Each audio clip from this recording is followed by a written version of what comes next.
It's terrible that after 50 years, it is behind closed doors. And I've no intention. Now I've started to just stop now. I'm determined to put an end to this. The room reportedly fell into an uncomfortable silence. Catherine looked across the table again, as though making certain she had understood what she was seeing. Camilla was inside. Senior aides were present. Papers were already open. The briefing was underway. Yet the atmosphere suggested that nobody had expected Catherine to challenge the arrangement so directly. Then Catherine reportedly asked the question that changed the entire room. Who approved this attendance? No immediate explanation reportedly came. Okay, stay with this for a moment, because the moment Catherine reportedly saw Camilla already sitting inside that private royal briefing, she did not simply object, she stopped the meeting. According to the dramatic account surrounding the incident, Catherine wanted one answer immediately. Who had authorized Camilla to be there, and why had nobody told her beforehand? What made the moment different was not simply Camilla's presence, but the possibility that someone had quietly changed the rules governing who could enter a sensitive royal meeting. That is where this story becomes far more serious than an awkward family encounter. Catherine was not simply confronting Camilla in front of senior officials. She was reportedly challenging the process that had allowed Camilla to enter a briefing where Catherine had expected a defined group of participants. This, of course, came as a huge shock, and William and I have been doing everything we can to process and manage this privately for the sake of our young family. As you can imagine, this has taken time. It has taken me time to recover. And when the first explanation failed to satisfy her, Catherine allegedly did something even more striking. She ordered the briefing stopped until the attendance authorization could be established. Hi viewers, if you believe Catherine was right to demand answers, instead of simply sitting quietly and letting the situation continue, leave a simple comment saying, "Answers." Because sometimes saying nothing allows questionable decisions to become normal. And if you believe royal rules should apply regardless of who is involved, your voice matters here. Like this video, share it with someone who follows the royal family, and subscribe, because this story reportedly goes much deeper than one unexpected person sitting in one room. Catherine then reportedly refused to let the attention turn into a personal argument. She did not need a dramatic confrontation with Camilla to make her position clear. Instead, she focused on the document that should have settled everything in seconds: the attendance record, the authorization trail, the schedule, the information that should have shown exactly who was supposed to be inside that room and who had given permission for any change. An aide reportedly moved to retrieve the relevant records. That small movement changed the mood again. Until that point, anyone watching from outside could have interpreted the incident as a disagreement between two senior members of the royal family. But Catherine's response reportedly made that explanation much harder to sustain. She was not asking whether Camilla was welcome at the palace. She was asking whether Camilla had been properly authorized to enter that particular briefing. There is a crucial difference. A family member being present somewhere inside a royal residence is one matter. A senior royal appearing inside a sensitive briefing without the expected participants being informed is another. According to the account, Catherine understood that distinction almost immediately. Camilla reportedly remained composed, but the room had already changed around her. The attention was no longer on the briefing papers, it was on the unanswered question hanging above the table. Who had let this happen? Catherine reportedly looked toward the senior aides again. Nobody wanted to give an answer that could later prove incorrect. In a palace environment, an explanation given too quickly can become a problem of its own. One wrong statement can raise another question. One missing approval can expose an entire chain of decisions, and Catherine appeared to understand that. She reportedly asked for the attendance schedule to be checked against the original briefing arrangements. Then she wanted the authorization connected to Camilla's presence examined separately. The distinction mattered because an invitation and an access authorization are not necessarily the same thing. One can explain why someone was expected. The other can explain how they were permitted to enter. That meant the next document could potentially change everything. The aide returned with information, but according to the dramatic account, the answer did not close the issue. It made it stranger. Camilla's presence could apparently be connected to an existing royal household arrangement. That sounded reassuring for only a few seconds. Then another question emerged. Who had interpreted that arrangement as permission to enter this briefing? Catherine reportedly did not accept the idea that a broad household arrangement automatically explained a sensitive meeting. If the authorization had been created for one purpose and then used for another, the problem was no longer simply about Camilla. But most importantly, it has taken us time to explain everything to George, Charlotte, and Louis in a way that's appropriate for them and to reassure them that I'm going to be okay. It was about the person who had made that interpretation, and that is precisely where the atmosphere reportedly became tense. Camilla had been sitting inside the room while Catherine demanded the paperwork. Now the paperwork itself was becoming the center of the confrontation. The more the officials examined it, the harder it became to treat the incident as an ordinary scheduling mistake. Catherine reportedly wanted the chronology. When was the permission created? When was it changed? Who had access to the record? Who had confirmed the change? And most importantly, had anyone specifically informed Catherine that Camilla would attend? The room reportedly went quiet again. That silence mattered, because if Camilla had been formally added to the briefing with Catherine's knowledge, there would have been little mystery.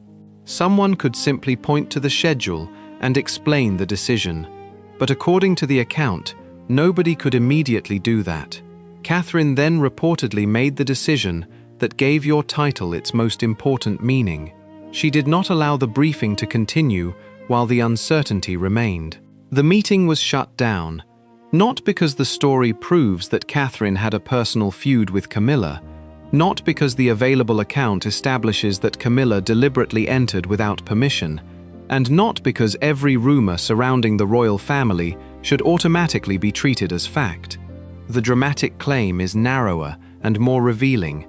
Catherine reportedly believed something about the briefing's attendance had not been properly explained, and instead of allowing the meeting to continue under that uncertainty, she demanded that the authorization itself be examined. By focusing on the things that will help me heal in my mind, body, and spirits.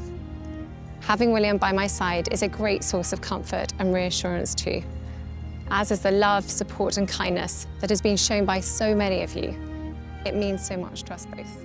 That decision reportedly stunned those present because it changed the nature of the encounter. Camilla was no longer simply the unexpected person in the room. The real subject had become the invisible chain of decisions that put her there. And somewhere inside that chain was a name, a message, or an authorization that Catherine had not seen before. The officials reportedly began checking the relevant communications. Catherine waited. Camilla waited. The briefing remained suspended. Nobody could simply move on. Then, according to the account, one piece of information began to emerge that made the situation considerably more uncomfortable. The authorization connected to Camilla's presence appeared to have existed before Catherine entered the room, which meant this was not necessarily something that happened in the seconds before the briefing. It may have been arranged earlier, and if that was true, Catherine was no longer asking why Camilla happened to be there. She was asking who knew she would be there, who approved it, and why Catherine had apparently been left outside that decision. That was the moment the entire story reportedly changed direction. Because the next document was not expected to explain everything, it was expected to reveal who had opened the door in the first place. And if Catherine's next move was already making senior officials uncomfortable, the information waiting inside that record was about to make the situation much worse. So stay with this story, because the question Catherine reportedly asked next was not about Camilla at all.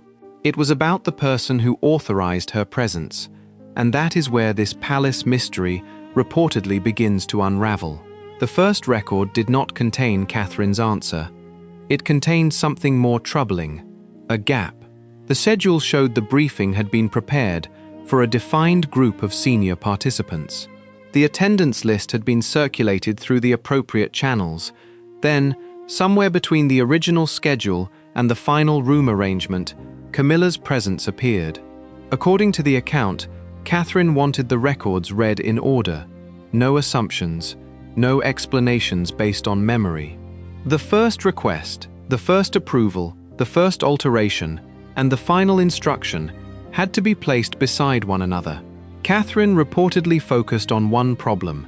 She wanted to know whether Camilla had been added specifically for this meeting, or whether an existing arrangement had been interpreted more broadly. Those were two completely different possibilities. We hope that you'll understand that as a family, we now need some time, space, and privacy. If Camilla had been formally invited to attend, the explanation should have been straightforward. If an existing access arrangement had been used to place her inside the briefing, then someone had made a decision about the scope of that arrangement. The officials began comparing the briefing schedule with the internal access record. One document identified the meeting as restricted. Another showed Camilla's access connected to a royal household arrangement. The two records could exist together, but they did not automatically explain each other. The question was no longer whether Camilla had some legitimate connection to the royal household. Nobody needed to establish that. The question was whether that connection had been treated as enough to bypass the specific attendance process attached to the briefing. Catherine reportedly asked for the original version of the authorization. The first version was narrower, and that detail changed the temperature in the room. The original arrangement reportedly concerned access connected to ordinary royal family activity. It did not clearly establish that Camilla should be present during Catherine's private briefing. Then another version appeared. The wording was broader. No dramatic order announced the change. According to the account, the difference was buried inside the administrative trail. That is what made the discovery significant, and Catherine reportedly understood that the paperwork could no longer be ignored. A permission can remain harmless when its boundaries are clear. Remove those boundaries, and people begin interpreting the same permission differently. The officials now had to determine who had made the wording broader. The timing. The authorization had reportedly been altered before the briefing began. That meant the change was not a reaction to Catherine seeing Camilla. Someone had already created the conditions that allowed Camilla to be inside the room. Catherine reportedly asked when the change had been entered. An aide gave a date. She asked who had requested it. Another name was checked. She asked who had approved it. The answer became less certain. Had she turned the moment into a direct accusation against Camilla, the entire story could have become a familiar royal family dispute. Instead, she reportedly kept returning to the paperwork. Who created the permission? Who widened it? Who saw the change? Who confirmed it? And why was the briefing attendance not separately communicated? Each question narrowed the field. Camilla reportedly had her own explanation. She had not understood that an access arrangement connected to her household could be interpreted as permission to enter this particular briefing. Her position, according to the account, was that she had not arrived believing she was breaking a rule. That explanation did not immediately settle the matter. It created another question. If Camilla believed her presence had been properly cleared, who had given her that impression? Now the investigation had two sides. Catherine was trying to establish the administrative chain. Camilla was trying to understand why that chain had apparently placed her in a position she had not expected to occupy. Neither question could be answered by simply blaming the person sitting inside the room. The aides reportedly searched through the communications connected to the arrangement. A message, scheduling note, or internal instruction would have been enough to establish who understood what at the time.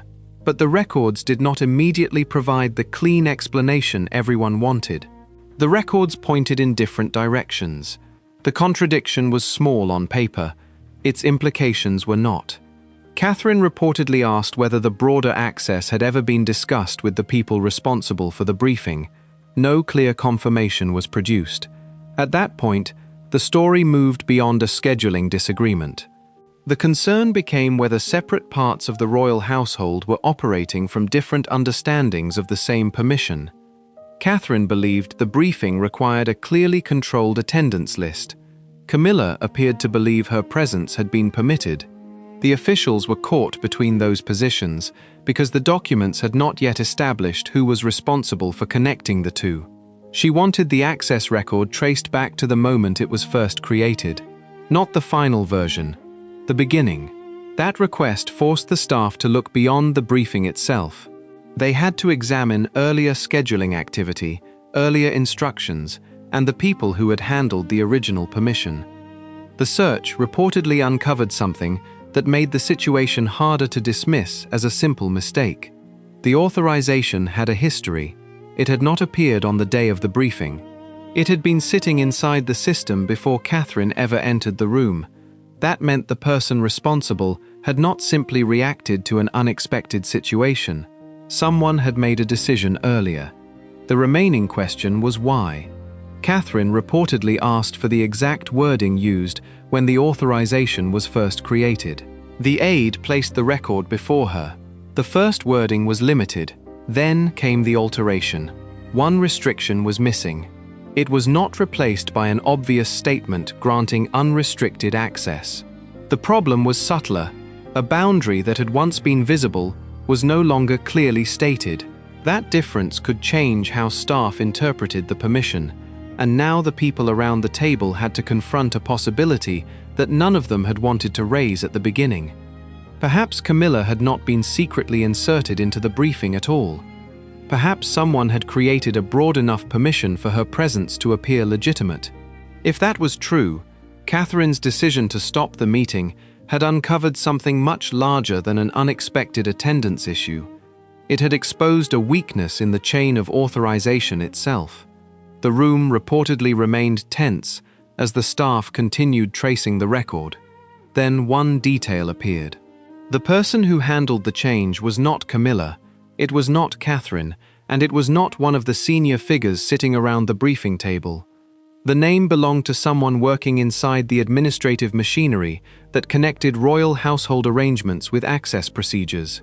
That discovery did not solve the mystery. It made the next question unavoidable. Why would an official broaden an authorization connected to Camilla without making the change clear to the people responsible for the briefing? Catherine now had a name to investigate, but she still did not have a motive. And until that motive was understood, nobody in the room could safely claim that the incident had been accidental. The briefing remained suspended, and Catherine had reached the point where the next document could determine whether this was an innocent administrative failure or something far more deliberate.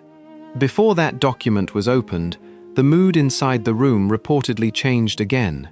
The issue was no longer who had been allowed through the door, it was who had quietly changed the rules behind it.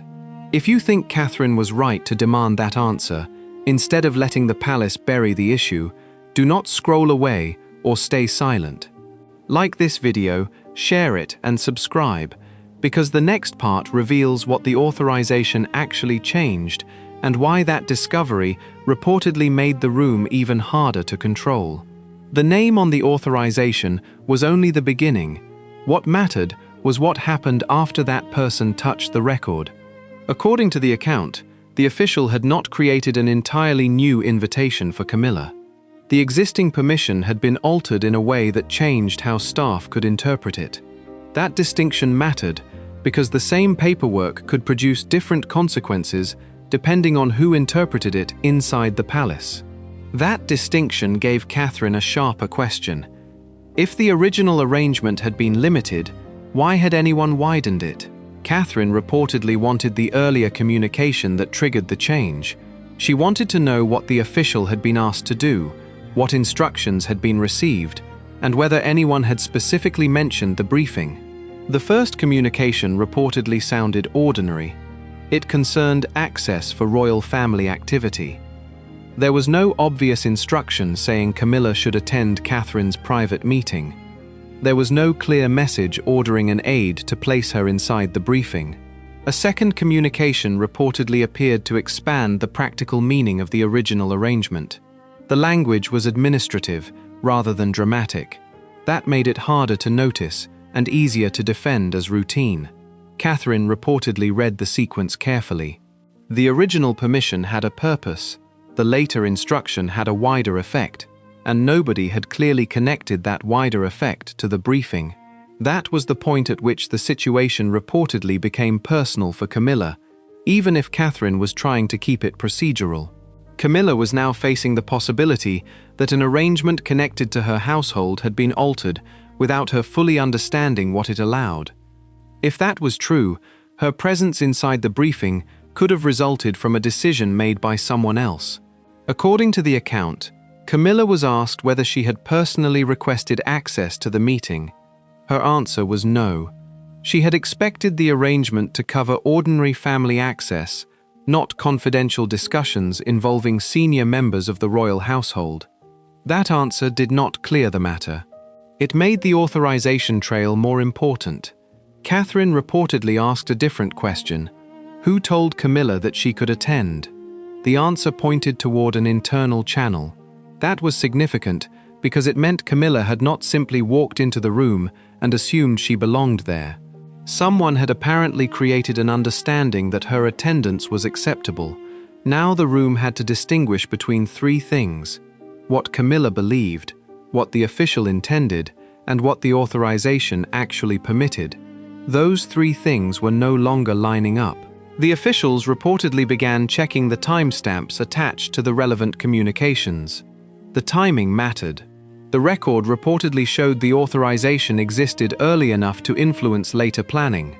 That did not prove a deliberate attempt to bypass Catherine, but it removed the easiest explanation. This was not simply someone opening a door at the last moment. The groundwork had already been laid. Catherine reportedly asked whether the person who changed the authorization knew the briefing would involve her. The answer was not immediately available. That silence became important. If the official knew Catherine would be present, then the failure to notify her could not easily be dismissed as a misunderstanding. If the official did not know, another weakness existed in the system. Either way, the process had failed. Catherine reportedly refused to choose between those explanations without evidence. She wanted the communications. Then came the first real contradiction. An internal record reportedly described the change as an administrative adjustment, but the original access arrangement had contained a clear limitation that the later version did not. The difference was small enough to escape casual attention. Its effect was not small. The removed limitation meant staff could interpret the permission more broadly than before. That was the point Catherine reportedly focused on. She was no longer asking why Camilla had been invited. She was asking why a restriction had disappeared. The distinction mattered because removing a boundary can be as consequential as adding a permission. A senior aide reportedly suggested the change may have been intended to simplify arrangements for family members. Catherine did not reportedly dismiss that possibility. Instead, she asked who had authority to make that simplification. The aide could not give a complete answer. That was the moment the room reportedly went quiet again. Camilla now had a reason to be concerned for a different reason. If the arrangement had been broadened without her direct request, then her family could become associated with a privilege they had not knowingly sought. Catherine, meanwhile, had another concern. If an administrative employee could widen access without a clear chain of approval, then the problem could happen again with another person, another meeting, or another senior royal. The argument had moved beyond Camilla. It was now about control. And that is where Catherine's response reportedly surprised the officials. She did not ask for Camilla's access to be permanently removed. She did not demand that the Queen Consort explain herself in front of everyone. She asked for the entire authorization chain to be preserved before anyone changed another record. That meant the evidence would remain intact. No quiet correction, no amended explanation, no convenient deletion of the earlier wording. The original record had to stay beside the revised version. For Catherine, according to the account, The difference between those two versions was the heart of the matter. Then another message reportedly surfaced. It came from the period when the authorization was being changed. The wording did not openly mention the briefing, but it referred to ensuring that approved family access could proceed without unnecessary interruption. That phrase could be interpreted in more than one way. Catherine reportedly wanted to know which interpretation the official had followed. The answer depended on one thing: who had instructed the official to remove the limitation? The record pointed back to the same administrative chain. And then the investigation reached the point where intention could no longer be avoided. If the official had merely misunderstood the request, there should have been a clear explanation. If the official had knowingly widened the authorization, there should have been a reason. Neither had yet been established. That uncertainty reportedly unsettled everyone more than a simple admission would have. Because an honest mistake can be corrected. A deliberate decision requires accountability. Catherine reportedly turned back to the attendance record. Camilla's name was there, the briefing had happened, the authorization existed, but the person who had altered its scope had apparently created a bridge between two systems that were supposed to remain separate. Private family access on one side, official briefing access on the other, and somewhere in the middle was the decision that allowed one to overlap with the other. That was the discovery that reportedly changed Catherine's next move. She no longer wanted only an explanation, she wanted the complete chain of responsibility. Who asked for the change? Who entered it? Who approved it? Who saw it? Who knew the briefing was restricted? And who decided nobody needed to tell Catherine? The answers were beginning to point toward one person inside the administrative structure. But before that name could be confirmed, another detail appeared in the record. The authorization had reportedly been used before, not necessarily for another briefing, not necessarily in a way that proved wrongdoing, but enough to suggest that the broader interpretation was not created for this one afternoon. Catherine now had a much bigger problem. If the same access had already been used elsewhere, then the incident she had just stopped might not have been the first time the boundary had been tested.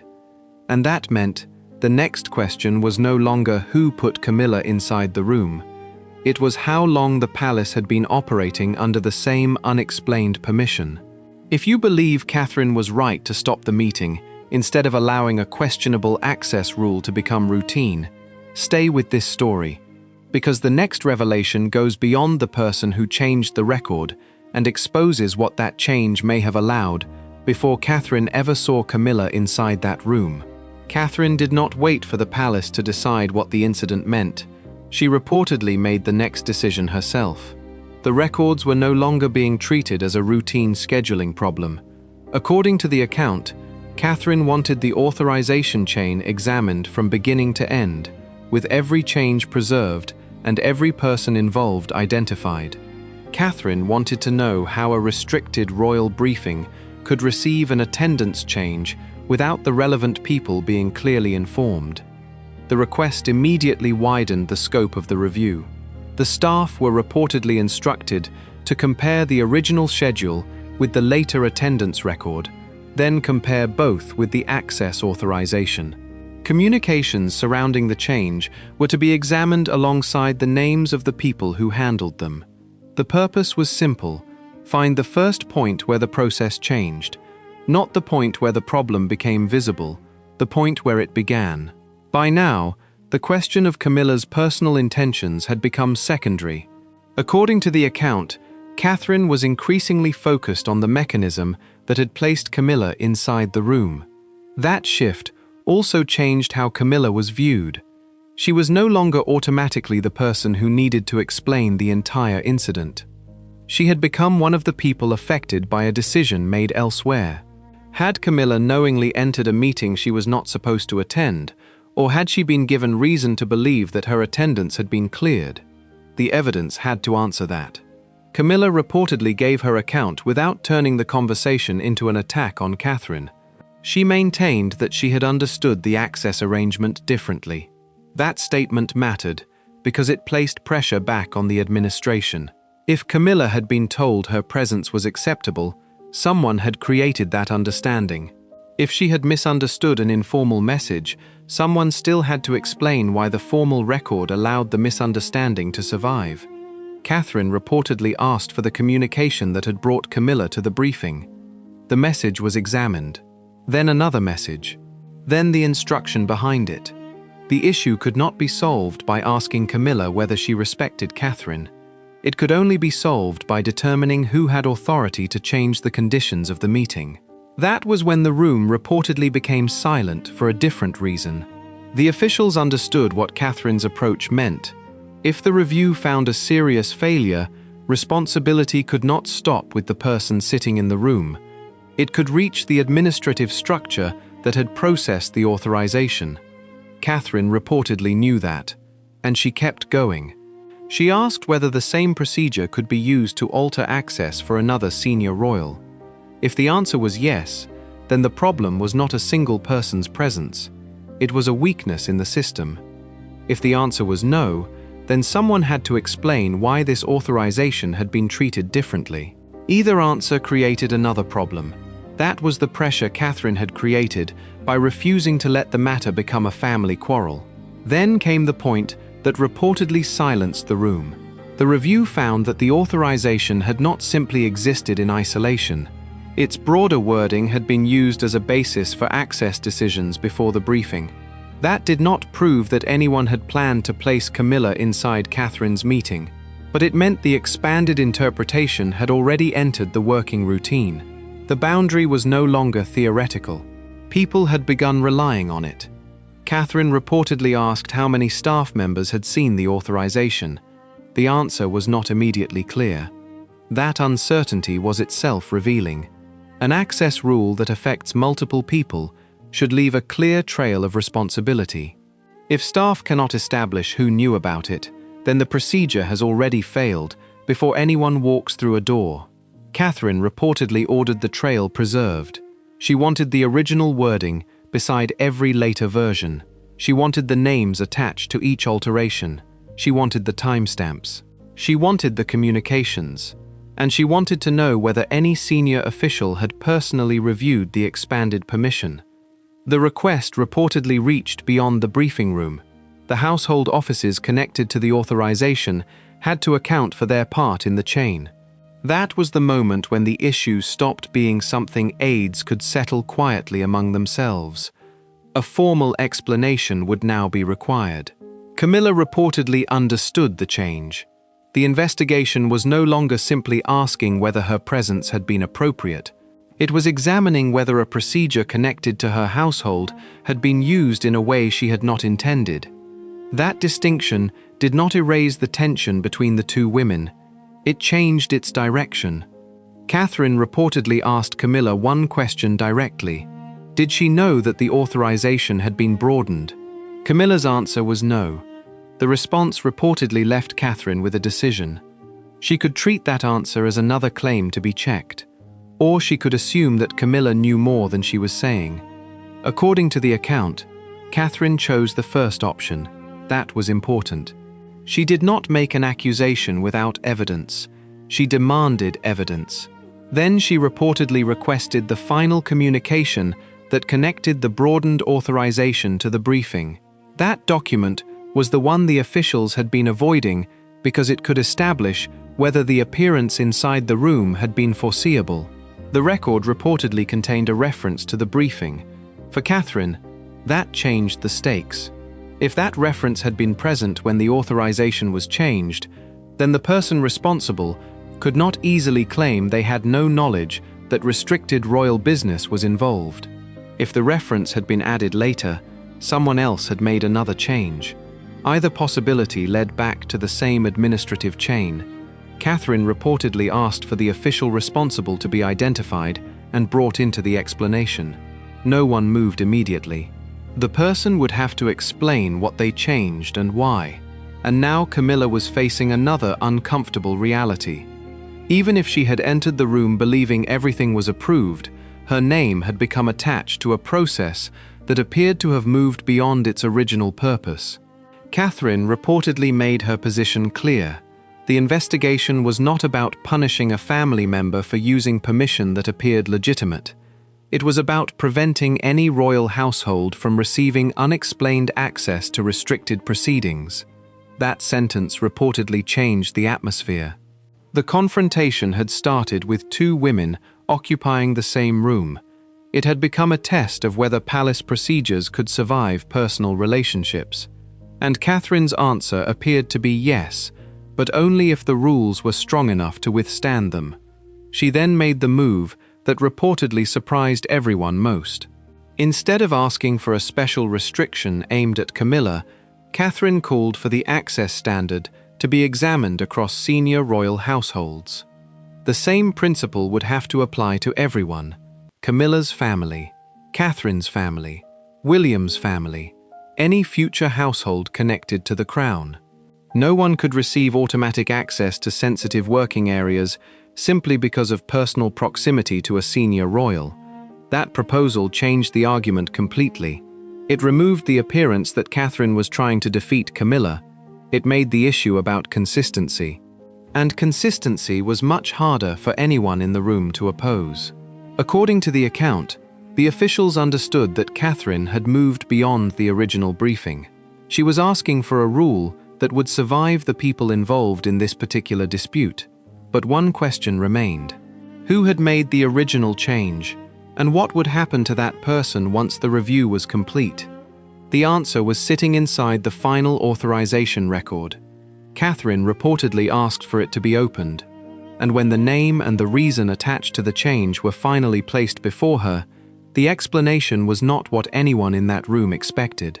If you believe Catherine was right to demand one rule for every royal household, instead of allowing this to become another family fight, stay here, because the next part reveals what happened after the decision reached the people who had actually changed the authorization, and that is where the consequences reportedly became impossible to hide.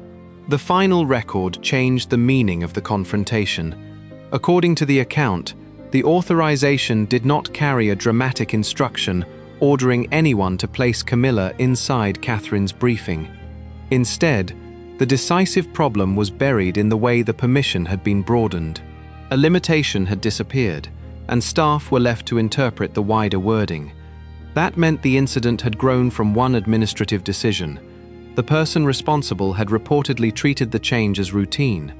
But routine decisions become serious when they affect restricted royal business without a clear chain of approval.